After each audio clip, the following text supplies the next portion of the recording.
Welcome, amazing agents from across the country. Today is June 30th, 2016, and this is Mastermind call number 81. Record attendance today, guys. Thank you. You guys are not taking the summer off. I'm glad to see that. And we already have 3 people in the queues, so it's going to be a great call. As most of you know, or you may or not know, we just came back from a 3-day summit, the 4 owners of the company, and we've got some great things planned. I don't know if there's anything specific that we want to announce today, but we have some incredible changes coming over the next, enhancements coming over the next 2 or 3 months. And we're always reluctant to be specific because it always takes us longer than we think it's going to. But Tim, anything you want to share from the summit, anything specific or anything you want to start the call off with? Not really anything in particular other than that last week we talked about the fact that we were going away together, and I think our time was spent very, very productively, and I'm encouraged by that. I'm always encouraged by the time we spend together as a group, and we always come out of it with some great things to move forward with. And I think most importantly, I'm always impressed by each of our viewpoints as far as the industry that we're in and the groups that we serve. And I think you guys that are on this call and are joining us, whether you've been with us a while or this is a new experience for you, you're part of a great group, and we take great pleasure in the fact that you trust us with your money and helping to build your future, and we're good stewards of that. So we appreciate you being here, and we're going to keep on doing well and hope you have a great summer. Well said. And Chad, anything you want to share, either from the summit or a training perspective? Yeah, I wanted to thank everybody that took the time to fill out the survey. We had more survey responses than ever, and it was, the answers to the questions we asked were very insightful and helpful.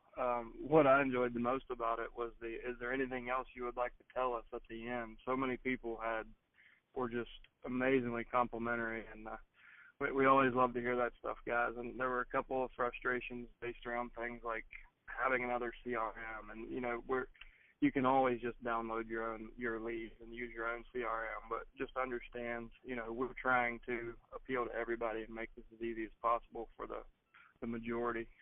But it was overwhelmingly positive, and I really appreciate you guys taking the time to do that. So thanks. It really helped us at the summit. Excellent. And Chad, I know you're working on it. Any ETA for the next mastery course? I know you're looking at adding all the changes and everything. Do you think that'll be sometime in July, or you don't know yet? I'll just say that it will be following the launch of the new website. Okay. So we'll put it back.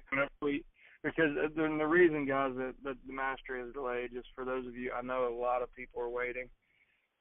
It doesn't make sense for me because we are solving so many of the systems problems with our new technology that it completely changes session 2 of Mastery. So I'm waiting until the new technology is launched, and then we'll build the new Mastery around all of our new content and training. So it's rather than give you antiquated training, I would rather wait and give you more value in a month or in a few weeks. Perfect. And I think it's safe to say it's weeks, not months away. So that's a good thing. Yeah, for sure. Tom, anything from a customer service perspective that you'd like to comment or add? No, I just want to remind everybody, if you got any questions, issues, concerns, please just send us an email at support@alltheleads.com, and those are distributed to each of us that are on the phone here, and I also get it to the right source to respond as quickly as we can to your questions. Yeah, I was looking on there the other day. Our average, I shouldn't jinx ourselves, but our average response time is 20-some minutes, so with rare exceptions, the right person will get back to you very, very quickly with anything you need help with. And be as specific on those support tickets as you can, because there's 4 of us and we've got 4 employees, and if you're real specific about what you need help with, the right person will probably call you back the first time. So again, that's support@alltheleads.com. All right, guys, well, we have 3 people in the queue. We've got room for a few more. Again, if you would like to participate in the call and be unmuted, hit *6 and then hit 1. And let's go to our first person. Phone number ending in 7990. You're up. Can you hear us? Phone number 218-7990. You still there? Apparently not. They're there. You're unmuted. I'm going to have to go to the next person, but please hit *6 and hit 1 again, and we'll move you towards the bottom of the list. All right, Jennifer Foster, you're up. Oh, okay. Well, I'm not Jennifer. That's my wife, but she must pay the phone bill. I guess so. You're definitely God bless not Jennifer. her. You're definitely not Jennifer. I'm very protective. So I'm relatively new at the probate leads, not new in the real estate business. I've just started, sent out probably 200 letters over the last 10 or 15 days. Unfortunately, I haven't got any response. My question is, in where I'm at in Florida, and I've met with a couple different attorneys just to kind of get some background knowledge. By the time I'm not taking advantage of your service at this point. I've been doing it the hard way. When I actually get the leads, they already have the probate's already been entered into the court system. My question is, am I too late at that point? Yeah, you understand what I'm asking? Are you too late once the probate has been filed? The probate's been filed. They have an attorney. The personal representative has been, appointed, and now here I am sending a letter. Gotcha. Hey, do you need some help? And I'm sure Chad, our trainer, will have a comment, but let me just start off by telling you, I talk to agents all around the country, and typically that is the perfect time because usually the probate attorney will file the probate. It's usually 2 to 3 months after the death. The probate will get filed, and the attorney will tell the heirs, this is going to take a few months until you can sell the property. So rule of thumb, they're usually in a bit of a holding pattern at that point, and that's why we recommend both by letter and by phone, reach out and let these people know, yeah, your attorney's right. You might not be able to close for a few months, but this would be the perfect time to go ahead and get the property on the market, get it listed, take advantage of this downtime to find a buyer. Now, you will run into instances where the sellers were proactive and maybe they had to put mom and dad in a nursing home or the surviving parent in a nursing home, and they've already listed the property. But the vast majority of them, that is the perfect timing as soon as the probate is filed because they've declared this is a matter I want to get settled, but they haven't completed the probate yet to where when the probate's completed, when the attorney says, okay, I'm done, now you can go sell the property, that's usually too late. You want to contact them prior to the probate being completed, and as soon after it's filed as possible. Chad, anything you want to add to that? I know it varies around the country. No, I mean, what doesn't vary is understand that probate is the first opportunity to publicly reach out to these people, regardless of what market you're in. So think of probate as the family raising their hand and, okay, we're ready to move forward and deal with this. So it's more the beginning of the process than being too late. And you will find people who have already sold it or they've chosen a family realtor or, they didn't own real estate. And you just have to realize that you can't get every single deal. But there's 4 to 6% of your list is good listing business. And your job is, just do what you need to do. Make the calls, send the letters to find those people that you can help. Utilizing phone. And by the way, that's the point where all of our subscribers get the leads is when the probate is filed. So you're certainly not too late. I mean, you're not later than anyone else, and no, it should be perfect timing. So go ahead. Not Jennifer. I didn't catch your name. My first name's Corey. So Corey, tell us about your letter. You said you did your mail yourself. You sent 200 and you haven't gotten a response. Tell me about your mail piece. Well, it's at my office right now because after I wrote the letter, my assistant pretty much takes care of it from there. But, it just basically, I don't know, I just try to add as much value as possible. The fact that I was, prolific in how the probate works prior to getting involved to sending these leads. I've been in the business long enough where I've done a half a dozen of these, not intentionally. So just, letting them know that I am an expert in my market. I was happy to provide preliminary market valuations with no obligation. There wasn't a contractor or a handyman or a vendor that I couldn't help them with if they needed fixes or repairs. And I guess probably in a nutshell that was about it. It was a one-page letter, and then we're going to follow that up with another letter 30 days from now, which just kind of reiterates the same thing. Okay, it sounds like your letter's perfect. Let's talk about your envelope. So, did you use a business envelope? Did you hand address it? Did you use labels? We hand address it. We used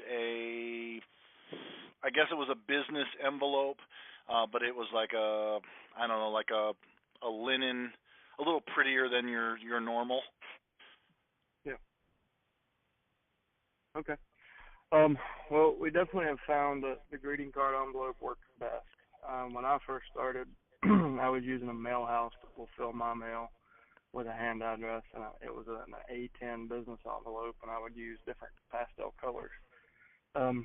The real change came, like my mailing became really consistent when I moved to the A8 envelope, or like a greeting card or imitation style envelope. So you might try that. The tough part is finding a printer that will actually take those. But if you could find a printer and if yours does it, that could make a difference. But it sounds like you're doing everything right. And I will say I've had a couple of stretches where I've gone a month or two without getting any response, and then just all of a sudden that list is broken loose. There was one instance where I went almost 90 days without taking a single probate listing, and then I took 5 on a Thursday, Friday. I took 5 listings in 2 days. So I don't really know how to explain that. There's no consistency to it. It happened during the spring once, it happened during the fall, but the next time, I don't know why it happens, but it does. Some people just take more time to respond, or they respond on the second or the third touch. Well, I've sent expired letters consistently for 16 years, so I'm familiar. Yeah, so you know the game. Just hang in there. It sounds to me like your mail piece is I mean, your letter sounds great. I think your envelopes are getting open for the most part. If you were to change anything, maybe think about changing your envelope. So then, if I'm going to change the envelope, and pardon my interruption, do I still?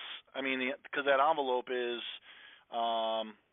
greeting card shaped, correct? So do I need to change the letter, or just fold it up, like a greeting card, or? If you instead of a tri-fold, it's a single, or a double fold, it's a single fold. You use a greeting card. It's 8.5 by 11 folds. Yeah, that makes sense. Yeah. Sorry, I had a senior moment there for a second. And one thing you said before, if you hand address them, you don't need a printer. And of course, you're aware that we will do this for you, right? If you want us to. Yeah, right now, guys, I wanted to give it 6 months. Sure. So I'm very analytical, and I want to make sure that I know the process. So it's very painstaking to go to the courthouse and look this stuff up. But I needed to learn how to do it first, so that I could then have my assistant go do it. So that's kind of what we're rolling with now. But I'm definitely interested. That's why I'm here today. Yeah, and that's fine. If you've got an assistant that can do them for you, that's great. If you want to get to the point where you want to automate it, we send out greeting card style envelopes with a hand address font. It really looks like somebody took a felt pen and wrote in cursive. And the people think, I think the receiver, it looks like a condolence card or a wedding invitation or a birthday card. It just doesn't look like junk mail. Sure. So the purpose is to get it read and not automatically, be disqualified as junk mail. So I think it sounds like you're doing a lot right there. It really does. Maybe changing the size of the envelope. And like Chad said, too, I wouldn't reach too many conclusions that you just sent them out and you haven't had a response yet. These have a cumulative effect. About 60% of these people are going to sell within 6 months, and about 90% of them are going to do something, 6 months to a year. So, just hang in there, and people will call you back. I had one call me back, a letter they had received 18 months ago, and they just put it away and said, we finally brought ourselves to go through mom and dad's stuff. Now we're ready to do something. Sure, so, sure. Yeah, I'm committed. Good. Awesome. Corey, this is Chad again. So you're gathering your own data. You're not a subscriber yet, right? That is correct. Okay. So are you finding any phone numbers with your leads? I haven't got that far, Chad. I haven't made any phone calls, but I am I use a program called LexisNexis that you're probably familiar with. I use that for my expireds. I do a lot of Canadian business, and so I just planned on using LexisNexis. Once I started making the calls. I haven't made the calls yet. I wanted to make sure that all the letters went out, and then I figured, next week I'd make the calls, and then 2 weeks after that they'd get another letter. Sure. Well, just in the future, I mean, it sounds like you're here because you're interested in automating this in the future. I need to see how painful it is first, Chad, before I agree to fork out, $1,100 or whatever it is for you guys. I'm the same way, man. I'm high analytical. I went to the courthouse. I only made it twice, though. It sounds like you've surpassed my efforts. Well, for 1 month's worth of I'm in Naples, Florida, so we are the geriatric capital of the world. So needless to say, we have a lot of probates and a lot of trusts and things like that. So it's been time consuming. Hey, Corey, we'd be curious once you do. There's Intellius, there's multiple things like Lexis out there for phone numbers. One of the things that we really take pride in, we give you 3 to 5 phone numbers, and the agents tell us somewhere between 80 and 90% of the time, the phone they're able to get through to at least one of the phone numbers, and usually it's the first one. We have an algorithm where we kind of rate the phone numbers, and the first one is the one that shows up the most often and the most frequently. So I'd be curious when you start doing it, let us know what your success rate is on phone numbers and compare it to what we're doing also. Well, I can tell you, again, I do expireds, I do terminateds on a daily basis, 3 hours a day. Sure. LexisNexis is by far the best service that I've ever found. Mm-hmm. Good. If it's working for you, that's great. It's also very expensive, but it works. Yeah, okay. All right, any other questions you can think of? Oh, do you have a comment, Chad? I do. So, Corey, what I was going to say, tagging on the phone conversation, what we've found is, phone calls work, letters work. Each of them, if you just do one, you'll have some success. But what we found to be the best is a combination of the two, so that they kind of work in tandem. So now that you've sent that letter, I would recommend, like yesterday, follow up with a phone call. Hey, this is Corey. I sent you a letter last week. Just want to make sure you got that. You remember seeing it? Or you make sure you got it and you understood why we sent it. And it's more of a warm call than just cold calling a list if you put that letter out in front of your phone call. So, just because they didn't pick up the phone and call you, it's probably because you have investor competition in your market and there's a bunch of We Buy Houses postcards on the coffee table. Mm-hmm. So pick up the phone and take that extra step, and once they realize your level of professionalism, all that other mail on the coffee table is forgotten. So it's we have probably 90 to 100% contact through the mail and 80 to 90 by phone. The combination of the two is really kind of the key to this working consistently. And Corey, I think I just figured out why you're not getting results is because you're not letting us do it for you. Well, I don't have a very big threshold for pain, guys. So, a couple more trips to the courthouse and having to take out all my personal belongings just to get through the metal detector. I don't know how much longer I can do that. So, well, thank you for coming and thank you for asking good questions. We've got appreciate it, guys. Thanks for all the value. Sure. We have one more person in the queue, and we've got time for a couple more. Again, hit *6 and hit 1. And we'll go to the person, phone number ending in 6335. You're up. Yeah, this is your weekly version of the Donna and Todd show. Hey, welcome. Frequent, long-time listener, frequent caller. Right. I just wanted to comment on a couple of things. Number one, he was talking about, and you're talking about envelopes. We do the 8.5 by 11 and then fold it over in half and do those envelopes. And I have called a lot of people and asked them if they got the letter, because sometimes they are a little confused, and they all say that they got the letter. They all recognize it. They all remember it. And I want to comment on one other thing. Is I asked last time, I was asking you what you thought of Saturdays for calling. I was on floor this past Saturday, and I had some things going on, but I made about maybe 7 or 8 calls, and of that, 4 people answered, which is way more than, 50% is way more than I get in the evening or anything. So I just want to say that it seems to be a really terrific day for calling. Well, that's good to know, and I think we talked about it. If you're not, don't want to call all day Saturday, take the people Monday through Friday you can't reach, and dedicate some time to calling those on Saturday. And didn't you comment last week too that you were finding?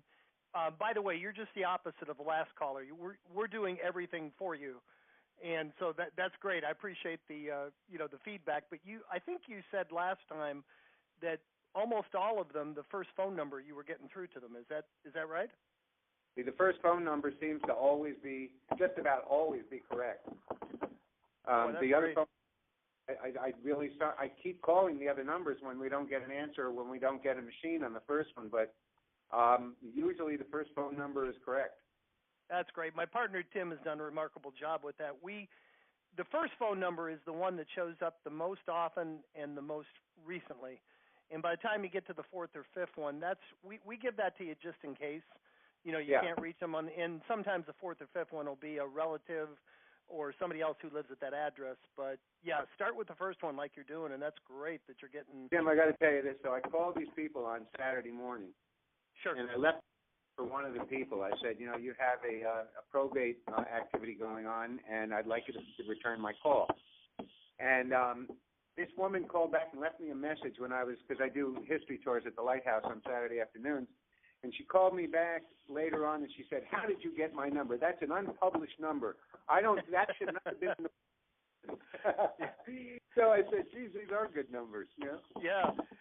Good response to that as well. I have my secrets. I mean, so that tells you that who do you want to sell the property? Somebody that can't even find you, or an agent resourceful like me that was able to track you down, or just tell her I've got a great service that gets the numbers for me. So it must have been her cell phone, right? She just said, "Please take me off your list and don't call me. I've already sold the house." I just want to comment that a lot of people that I get in touch with have already sold the house. Probably more than 60% of people in the list. Yeah, and that's peculiar to Florida in particular, and to the area that you're at in Florida. And it's interesting. That's one of the things that we're actively working on. Number one, to try to get the information sooner, and to possibly, in areas like yours, scrub the list so maybe we only give you the people that still have real estate for sale. Those are 2 improvements that we're looking at. And Chad, do you want to explain to them why that happens? I know you have a pretty good handle on it. Why does he get people like that? Well, I mean, there's a million different variables, but I think the most likely reason, or the most common reason, is, as people near that end of life phase, you start to realize when somebody's not coming home, and when you need to liquidate assets to pay for long-term care, or just to lighten the load on the family. So, I mean, that's the most likely situation. And people, it's interesting. People are more proactive in some areas. I think Florida, it's common because, mom and dad they're living out of state. They're snowbirds. If they get sick, then the kids kind of take control and say, "Okay, we're selling your place. We're bringing you back up to New York or wherever." So a lot of times it's sold well before the person passes away. As Jim said, we are working on getting upstream of the entire probate process. So we're working on some things right now and vetting, proofing them out to make sure that it works. And, we should be able to get you, on that timeline a couple of months before the probate. Another way to really reach those people that are selling before it becomes public information is to network yourself with estate planning attorneys, program coordinators, marketing directors, at nursing homes, long-term care facilities, retirement homes. So you can, build that referral network in your community, and that's a big part of what we teach in Probate Mastery is kind of how to build a long-term referral network upstream of this whole, probate conversation. Let me ask you, when you get that response from them, you've probably heard us discuss this on the last few calls. Do you, when they say that, when if I were to say, thank you, we've already sold the property, do you just, what's your response usually? Do you go any further with it? Generally, the people will say, no, thank you, we've already sold the house, and we thank you for calling, and thank you for the information. And by that time, I've been in sales for probably 50 years, and I am not jumping back in there. If they've sold the house, sure, and they're happy that they've done what they've done. But if there's a little bit of an opening in there, I'm certainly going to go in and probe, but very often, the people are pretty cut and dried about it. No, we've already sold it, thank you. Yeah, and the reason I ask, if you're talking to somebody in New York and the property's in Florida, then yeah. But if you notice, for those of you across the country that the executor is local, think about it. You're talking to someone, even if the property is sold, you're talking to somebody who probably inherited approximately $200,000. You might just want to ask another question and say, well, congratulations, that's great. I specialize in helping people that have inherited property and, whether the property is sold or not. And I find a lot of times, people in your situation are in a position where maybe they want to upgrade the home they're living in. Have you thought about maybe buying a nicer home or buying some investment property in Florida? Maybe ask that second or third question. We've had a number of agents tell us that they sort of just assumed that there was nothing there, and they asked another question or two, and then ended up getting either a listing or a buyer out of the conversation because it's somebody who has some found money that they want to do something with. You never know. Just ask the extra question or two. That's entirely understandable. And it has to do a lot with, you can pretty much sense in somebody's voice what they want to stay on the phone for a minute or not.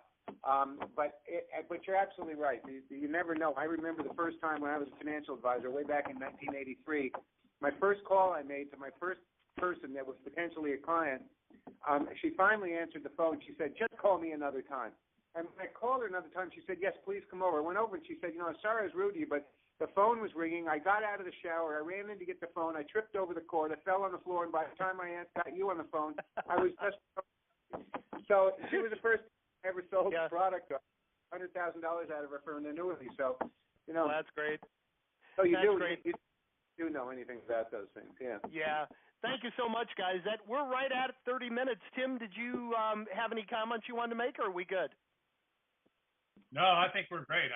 This is a great call, and it's always good to hear it. The only thing I would say to the first caller that we had is I suspect we can certainly save your precious time, and I can absolutely assure you that the information that we'll provide for you is equal to or better than what you can gather for yourself. We've been doing it a long time, and we're all about making it expeditious and preserving your time for talking to buyers and sellers, and that's what we're here for. But I think it's also a great testament to what we do, which is that we're here and we're offering knowledge, and we don't care if you're a customer or you're not a customer.